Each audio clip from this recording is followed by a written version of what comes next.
തിരുവനന്തപുരം ശ്രീചിത്ര ആശുപത്രിയിൽ ശസ്ത്രക്രിയാ ഉപകരണങ്ങൾ ലഭ്യമാകാത്തതിനെ തുടർന്നുണ്ടായ പ്രതിസന്ധിക്ക് പരിഹാരമായി. അമൃത് ഫാർമസി വഴിയാണ് കാത്ത് ലാബിലേക്ക് ആവശ്യമായ ഉപകരണങ്ങൾ എത്തിച്ചത്. കേന്ദ്രമന്ത്രി സുരേഷ് ഗോപിയുടെ നേതൃത്വത്തിൽ കഴിഞ്ഞ ദിവസം ശ്രീചിത്ര ഇൻസ്റ്റിറ്റ്യൂട്ടിൽ അടിയന്തര യോഗം ചേർന്നതോടെയാണ് പ്രശ്നപരിഹാരത്തിന് വഴി തെളിഞ്ഞത്.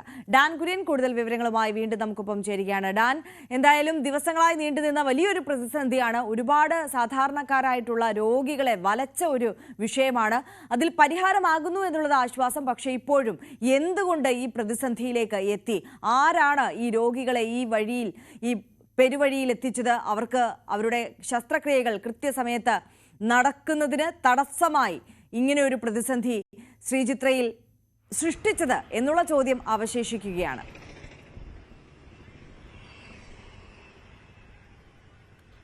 അതായത് കഴിഞ്ഞ തിങ്കൾ, ചൊവ്വ, ബുധൻ ഈ 3 ദിവസങ്ങളായി നടക്കേണ്ടിയിരുന്ന 15ഓളം ശസ്ത്രക്രിയകളാണ് ഈ ശസ്ത്രക്രിയ ഉപകരണങ്ങളുടെ ലഭ്യതക്കുറവിനെ തുടർന്ന് മാറ്റിവെക്കേണ്ട സാഹചര്യമുണ്ടായത്. ഇത് വലിയ തരത്തിൽ ചർച്ചയായി മാറിയതോടെയാണ് കേന്ദ്രമന്ത്രി സുരേഷ് ഗോപിയുടെ നേതൃത്വത്തിൽ കഴിഞ്ഞ ദിവസം ശ്രീചിത്ര ആശുപത്രിയിൽ വെച്ച് ഉന്നതതല യോഗം ചേർന്നത്. ആ യോഗത്തിലായിരുന്നു ഈ ഉപകരണങ്ങൾ അടിയന്തരമായി എത്തിക്കുന്നതിന് വേണ്ടി കരാർ കമ്പനിയുമായി വീണ്ടും ചർച്ചകൾ നടന്ന് ഇന്നലെ ധാരണയിലെത്തിയത്. HLL എന്ന ഇടനിലക്കാർ വഴിയായിരിക്കും ഈ ആശുപത്രി ഉപകരണങ്ങൾ, ശസ്ത്രക്രിയാ ഉപകരണങ്ങൾ അവിടേക്ക് എത്തിക്കുക. പ്രാഥമികമായി അമൃത് ഫാർമസി വഴി അടിയന്തരമായ ശസ്ത്രക്രിയകൾ നടത്തുന്നതിന് വേണ്ടിയിട്ടുള്ള ഉപകരണങ്ങൾ ശ്രീചിത്രയിൽ എത്തിച്ചു കഴിഞ്ഞിരിക്കുന്നുവെന്ന വിവരമാണ് നമുക്ക് ലഭിക്കുന്നത്.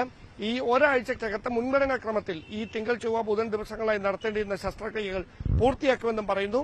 അതിനപ്പുറത്തേക്ക് എന്തുകൊണ്ടാണ് ഇങ്ങനെ ഒരു ലഭ്യതക്കുറവുണ്ടായത് എന്ന ചോദ്യത്തിന് കേന്ദ്രമന്ത്രിയുടെ ഓഫീസിൽ നിന്നടക്കം ഇപ്പോൾ പറയുന്ന അല്ലെങ്കിൽ നൽകുന്ന മറുപടി അവിടെ കരാറടിസ്ഥാനത്തിലായിരുന്നു 2023 മുതൽ ഈ ഒരു കമ്പനിയുമായി ശ്രീചിത്ര മാനേജ്മെന്റ് തന്നെ കരാർ ഒപ്പുവെക്കുകയായിരുന്നു. അതായത് ഒരു ഏറ്റവും കുറഞ്ഞ ചെലവിൽ ഗുണമേന്മയുള്ള ആശുപത്രി ഉപകരണങ്ങൾ, ശസ്ത്രക്രിയ ഉപകരണങ്ങൾ ലഭ്യമാക്കുന്നതിനുള്ള നടപടിയാണ് അങ്ങനെ സ്വീകരിച്ചത്.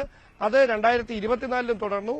2025 ആയപ്പോൾ വീണ്ടും അതേ 2023 അതേ നിരക്കിൽ വീണ്ടും ഈ ഉപകരണങ്ങൾ ലഭ്യമാക്കണമെന്ന മാനേജ്മെന്റിന്റെ ആവശ്യം അംഗീകരിക്കാൻ കമ്പനി തയ്യാറായില്ല. കാരണം അത് തങ്ങൾക്ക് വലിയ സാമ്പത്തിക നഷ്ടമുണ്ടാക്കും.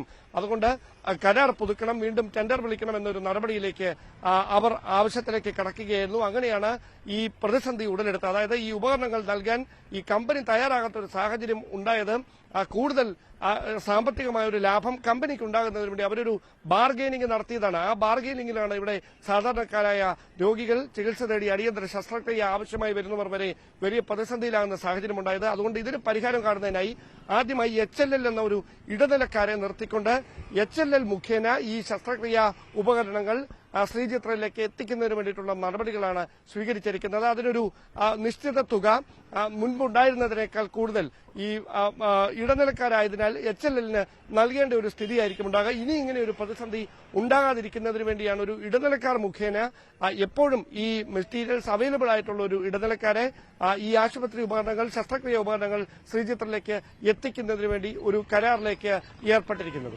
ശരി, ഡാൻ കുര്യനാണ് വിവരങ്ങൾ നൽകിയത്. എന്തായാലും പ്രശ്നപരിഹാരമായിരിക്കുന്നു ശ്രീചിത്രയിൽ മുടങ്ങിപ്പോയ ശസ്ത്രക്രിയകൾ, മാറ്റിവെക്കേണ്ടി വന്ന ശസ്ത്രക്രിയകൾ. അത് ഒരാഴ്ചയ്ക്കുള്ളിൽ നടക്കും എന്നുള്ളത് അധികൃതർ വ്യക്തമാക്കിയിരിക്കുകയാണ്. നമുക്ക്